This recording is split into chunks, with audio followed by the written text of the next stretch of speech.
Sa wakas, nakatikim din kami ng legit na pansit batil patong dito sa Tuguegarao City mismo. So from Tabuk, sumaglit muna kami dito sa Tugue para lang matry ang iconic na staple food nila dito, ang pansit batil patong. Ang Jed's Pansiteria kami kumangom na sold out at yagsaba that time kaya dito kami napadpad sa Lalay's Pansiteria na located sa Kagurangan Street, Linaw East, Tuguegarao City. Isa ito sa highly recommended at high rated na pansitan dito. Matagal na nga itong pansitan na ito since 1987 pa, so isa ito sa mga OG na pansitan. They have plenty of tables and chairs at may parking.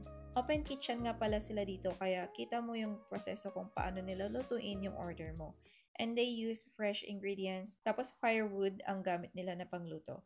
So here's what we ordered and our honest take. May isang overload na pansit para kay Lakay na may gulay, kara beef, karahay, chibol, egg at Shanghai for 150 pesos. At kami naman ni Ma'am Shiglo ay regular lang yung may gulay, kara beef, karahay, egg at Shanghai. So we overall rate namin yung pansit, rich and flavorful yung lasa, nangingibabaw yung lasa ng liver and kara beef. May pagka-smoky dahil nailuto sa kahoy with generous na toppings, yung toppings na karahay so crispy. Pero yung Shanghai medyo di namin trip. Yung egg sakto lang kaya for us this is a 9/10 na imasmat ka talaga. Makabusog piman hanmi nga lang na ibus isyumi lang gayam kat adungilaw. Kana dapat tinatry min nga pansitan nga mayat nga itry yung matlaang. Umuna jay Tabuk na umuyo jay Bamboo House kan may sapay jay Santa Ana Cagayan jay Manong Pansiteria kan may sa jay Bontok jay Chip Ace Palayok. May mas damat laang kan authentic klasa na. Dapay may sa gayam Bon Bells Food House jay Lalo Cagayan. Medyo mayat matlaang nga kunan pidaduma rayulatan. So at least na try na namin dito at may basehan na kami ng kung ano ba talaga ang lasa ng authentic na pansit batil patong. San pa ba masarap na pansitan dito sa Tugue? Comment nyo lang yung suggestion or recommendations nyo. And don't forget to like and follow for more.